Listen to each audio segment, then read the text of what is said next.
Thank you. Thank you for the answer. Also, on the last question. Yesterday, Netanyahu asked the U.S. to fast-track weapons in his speech.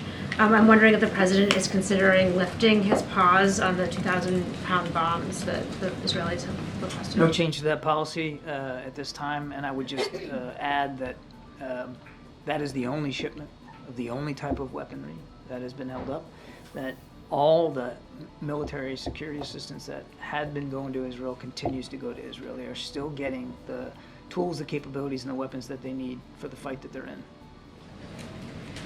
Thanks, John. Thanks, Green. What conversations has President Biden had with Vice President Kamala Harris ahead of her meeting with the Israeli Prime Minister? I won't speak to private conversations between the president and the vice president. I wouldn't do that on any given day, and I'm certainly not going to do it starting today.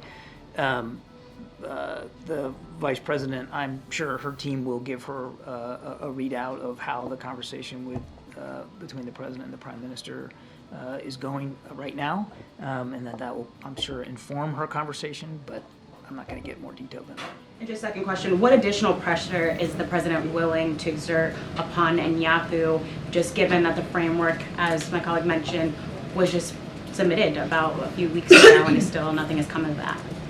The framework for the deal?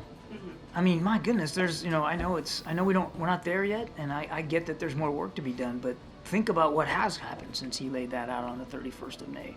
We went from that framework proposal to getting the framework itself agreed to now by both sides. There's some haggling that's being done over some of the details.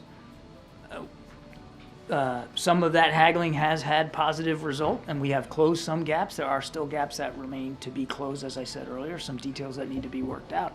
There's an awful lot of energy and effort being put into this, certainly by our team, but I go so far as to say by our counterparts as well.